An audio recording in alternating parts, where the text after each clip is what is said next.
যদি কেউ তোমাদেরকে বলে তোমরা শুধু শুক্রবারের নামাজ আদায় করে মুসলিম হয়ে আল্লাহর সামনে দাঁড়ানোর পরে আল্লাহ এটা গ্রহণ করবে, সে তোমাকে ভুল শিক্ষা দিচ্ছে।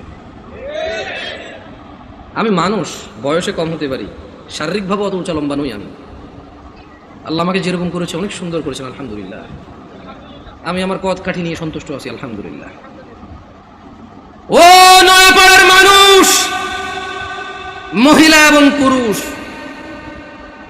এই পৃথিবীর সকল মুহাদ্দিস, মুফাসসির, মুআল্লিম, হাকিম, আল্লামা, হাজি, মুন্সি, গাজী, হুজুর, শায়খ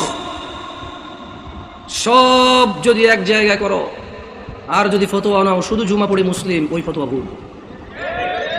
আমি ফতোয়া দেই না এটা ঠিক, তবে ওই ফতোয়া ভুল, এটা আমি ক্লেম করতেছি, এটা আমি নিজস্ব দায়ভার নিয়ে বলতেছি। কারণ রাসূলুল্লাহ সাল্লাল্লাহু আলাইহি ওয়াসাল্লাম বলেছে, নিশ্চয় কুফরি এবং শিরকি আর ঈমানের মধ্যে পার্থক্য হচ্ছে নামাজ। যে নামাজ আদায় করে সে মুমিন, যে নামাজ আদায় করে না সে শিরক করলো, কুফরি করলো, সে জুলুম করলো। নামাজ কি শুধু শুক্রবারে মুসলমানদের প্রতি? নামাজ দিনে 5 ওয়াক্ত।